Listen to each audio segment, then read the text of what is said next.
Hi friends, welcome back to BJ kitchen heaven. ಎಲ್ಲರೂ ಹೇಗಿದ್ದೀರಾ? ಎಲ್ಲರೂ ಚೆನ್ನಾಗಿದ್ದೀರಾ ಅಂತ ಅಂದ್ಕೊಂಡಿದ್ದೀನಿ. ಸೊ ಇವತ್ತು ಮಸ್ಸೊಪ್ಪು ಸಾರು ಮಾಡ್ತಾ ಇದ್ದೀನಿ. ಸೊ ಅದಕ್ಕೆ ಸ್ವಲ್ಪ ಬೇಳೆನ ಬೇಯಕ್ಕಿಟ್ಟಿದ್ದೀನಿ ಕುಕ್ಕರಲ್ಲಿ. ಒಂದು ಸ್ವಲ್ಪ ಅರಿಶಿನನೂ ಎಣ್ಣೆ ಹಾಕಿ. ಸೊ ಈಗ ಸೊಪ್ಪನ್ನ ಚೆನ್ನಾಗಿ ಕ್ಲೀನ್ ಮಾಡಿ ವಾಶ್ ಮಾಡಿ ಇಟ್ಕೊತೀನಿ. ಸೊ ಪಾಲಕ್ ಸೊಪ್ಪನ್ನ ಚೆನ್ನಾಗಿ ವಾಶ್ ಮಾಡಿ ಇಟ್ಕೊಂಡಿದ್ದೀನಿ. ಆಮೇಲೆ ಒಂದು ದೊಡ್ಡ ಟೊಮೆಟೊನ ಕಟ್ ಮಾಡಿ ಇಟ್ಕೊಂಡಿದ್ದೀನಿ. ಒಂದು ಸ್ವಲ್ಪ ಈರುಳ್ಳಿ, ಹಸಿಮೆಣಸಿನ್ಕಾಯಿ, ಆಮೇಲೆ ಬೆಳ್ಳುಳ್ಳಿ ತೊಗೊಂಡಿದ್ದೀನಿ. ಈಗ ಇದನ್ನೆಲ್ಲ ಸೊಪ್ಪು ಜೊತೆಲಿ ಹಾಕಿ ಬೇಯಿಸ್ಕೊಳ್ಳೋಣ. ಸೊ ಸ್ಟವ್ ಆನ್ ಮಾಡಿದ್ದೀನಿ. ಸೊ ಈಗ ಇದು ಟೊಮೆಟೊನ ಅದಕ್ಕೆ ಹಾಕ್ಕೊತಾ ಇದ್ದೀನಿ ಸೊಪ್ಪು ಜೊತೆಗೆ. ಆಮೇಲೆ ಈರುಳ್ಳಿ, ಬೆಳ್ಳುಳ್ಳಿ, ಹಸಿಮೆಣಸಿನ್ಕಾಯಿನೂ ಸೇರಿಸ್ತಾ ಇದ್ದೀನಿ. ಸೊ ಇದಕ್ಕೆ ಸ್ವಲ್ಪ ಉಪ್ಪು ಹಾಕೋಣ.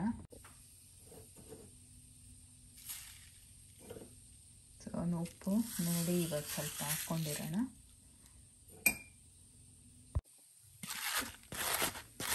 ಸೊ ನೀರು ಎಷ್ಟು ಬೇಕೋ ಅಷ್ಟು ಹಾಕ್ಕೊಂಡ್ರೆ ಸಾಕು, ತುಂಬ ನೀರು ಹಾಕ್ಕೊಂಡು ಅದೇನು ಬೇಡ. ಸೊ ಇದನ್ನು ಸ್ವಲ್ಪ ಬೇಯಿಸ್ಕೊಳ್ಳೋಣ. ಸೊಪ್ಪು ಆಮೇಲೆ ಈರುಳ್ಳಿ, ಟೊಮೆಟೊ ಎಲ್ಲ ಬೇಯಲಿ. ಸೊ ನೋಡಿ ಚೆನ್ನಾಗಿ ಮರಳ್ತಾ ಇದೆ. ಸೊ ಈಗ ಆಫ್ ಮಾಡೋಣ. ಸೊ ನೋಡಿ ಎಲ್ಲ ಚೆನ್ನಾಗಿ ಸೊಪ್ಪು ಬೆಂದಿದೆ. ಸೊ ಜಾಸ್ತಿ ಬೇಯಿಸಿದ್ರೆ ಅದರದಲ್ಲಿರೋ ಎಲ್ಲ ಪೌಷ್ಟಿಕಾಂಶ ಎಲ್ಲ ಹೊರಟೋಗುತ್ತೆ. ಸೊ ಇಷ್ಟಾದರೆ ಸಾಕು. ಸೊ ಆ ಬಿಸಿಯಲ್ಲೇ ಅದು ಇನ್ನು ಬೇಯುತ್ತೆ. ಸೊ ಅದು ತಣ್ಣಗಾದ್ಮೇಲೆ ಮಿಕ್ಸಿಗೆ ಹಾಕಿ ಅದನ್ನು ರುಬ್ಬಿಟ್ಕೊಳ್ಳೋಣ. ಸೊ ಬೇಳೆ ಚೆನ್ನಾಗಿ ಬೆಂದಿದೆ.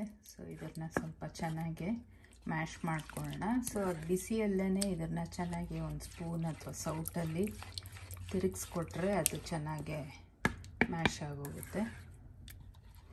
ಸೊ ಆಮೇಲೆ ಸೊಪ್ಪು ಕೂಡ ಈಗ ಚೆನ್ನಾಗಿ ತಣ್ಣಗಾಗಿದೆ. ಸೊ ಮಿಕ್ಸಿಗೆ ಹಾಕಿದ್ದೀನಿ. ಸೊ ಅದನ್ನು ಒಂದೆರಡು ರೌಂಡ್ ರುಬ್ಕೊಳೋದು. ಸೊ ಸೊಪ್ಪನ್ನ ರುಬ್ಬಿಟ್ಕೊಂಡಿದ್ದೀನಿ. ಸೊ ಈಗ ಒಂದು ಪಾತ್ರೆನ ಸ್ಟವ್ ಮೇಲೆ ಬಿಸಿ ಆಗೋಕ್ಕೆ ಇಟ್ಟಿದ್ದೀನಿ. ಒಂದು ಒಗ್ಗರಣೆ ಹಾಕ್ಕೊಳ್ಳೋಣ. ಸೊ ಸ್ವಲ್ಪ ಎಣ್ಣೆ ಹಾಕ್ತಾಯಿದ್ದೀನಿ. ಅದು ಬಿಸಿಯಾಗಿದ್ದೆ. ಸಾಸಿವೆ, ಸ್ವಲ್ಪ ಕರಿಬೇವಿನ ಸೊಪ್ಪು, ಸ್ವಲ್ಪ ಸಾಸಿವೆ ಹಾಕ್ತಾಯಿದ್ದೀನಿ. ಸ್ವಲ್ಪ ಜೀರಿಗೆ,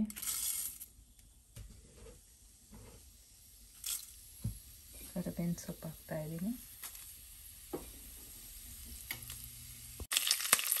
ಸ್ವಲ್ಪ ಅದು ಸೊಪ್ಪು ಬೇಯಿಸಿರೋ ನೀರು ಹಾಕ್ತಾಯಿದ್ದೀನಿ.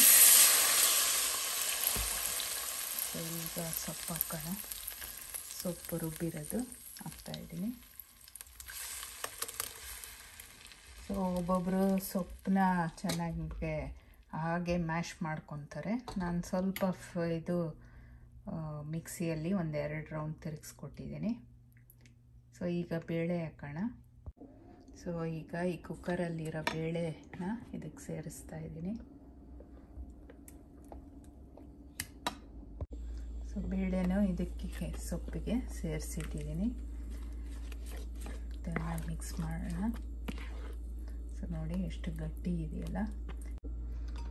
ಸೊ ಮಿಕ್ಸಿನ ವಾಶ್ ಮಾಡಿರೋ ನೀರನ್ನ ಹಾಕ್ತಾಯಿದ್ದೀನಿ ಇದಕ್ಕೆ. ಸೊ ತುಂಬ ತೆಳ್ಳಗೂ ಬೇಡ, ತುಂಬ ಗಟ್ಟಿನೂ ಬೇಡ. ಸೊ ಮೀಡಿಯಮ್ ಇಟ್ಕೊಂಡ್ರೆ ಕನ್ಸಿಸ್ಟೆನ್ಸಿ ಅನ್ನಕ್ಕೂ ಸರಿಗಿರುತ್ತೆ, ಮುದ್ದೆಗೂ ಕರೆಕ್ಟಾಗಿರುತ್ತೆ. ಸೊ ನಾನು ಸ್ವಲ್ಪ ಉಪ್ಪು ಆ್ಯಡ್ ಮಾಡ್ತಾಯಿದ್ದೀನಿ. ಸಾಲಿಲ್ಲ ಅನ್ನಿಸ್ತು. ಸೊ ನೋಡಿ ಹಾಕ್ಕೊಬೋದು. ಟೇಸ್ಟ್ ಮಾಡಿ ನೋಡಿ ಉಪ್ಪು ಎಷ್ಟು ಬೇಕೋ ಅಷ್ಟು ರುಚಿಗೆ ತಕ್ಕಷ್ಟು ಹಾಕ್ಕೊಬೋದು. ಸೊ ಇದನ್ನು ಚೆನ್ನಾಗಿ ಮಿಕ್ಸ್ ಮಾಡೋಣ. ಆಮೇಲೆ ಒಂದು ಕುದಿ ಬರಲಿ, ಆಮೇಲೆ ಆಫ್ ಮಾಡಿ ಇದು ಸರ್ವ್ ಮಾಡೋಕ್ಕೆ ರೆಡಿ ಇರುತ್ತೆ. ಸೊ ಈಗ ಇದು ಒಂದು ಕುದಿ ಬಂದಿದೆ. ಸೊ ಈಗ ಸ್ಟವ್ ಆಫ್ ಮಾಡಿ ಇದನ್ನು ಸರ್ವ್ ಮಾಡೋಣ. ಸೊ ಮೊಸೊಪ್ಪು ಸಾರು, ಪಾಲಕ್ ಮೊಸೊಪ್ಪು ಸಾರು ರೆಡಿ ಇದೆ. ಸೊ 2-3 ಥರ ಸೊಪ್ಪು ಕೂಡ ಹಾಕ್ಬೋದು ಬೇಯೋವಾಗ.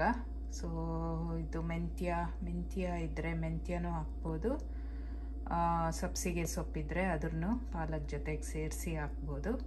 ಸೊ ಇವತ್ತು ಬರೀ ಪಾಲಕ್ ಇದ್ದಿದ್ದರಿಂದ ನಾನು ಬರೀ ಪಾಲಕ್ ಹಾಕಿ ಮಾಡಿದ್ದೀನಿ. ಇದು ಅಷ್ಟೇ ಚೆನ್ನಾಗಿರುತ್ತೆ.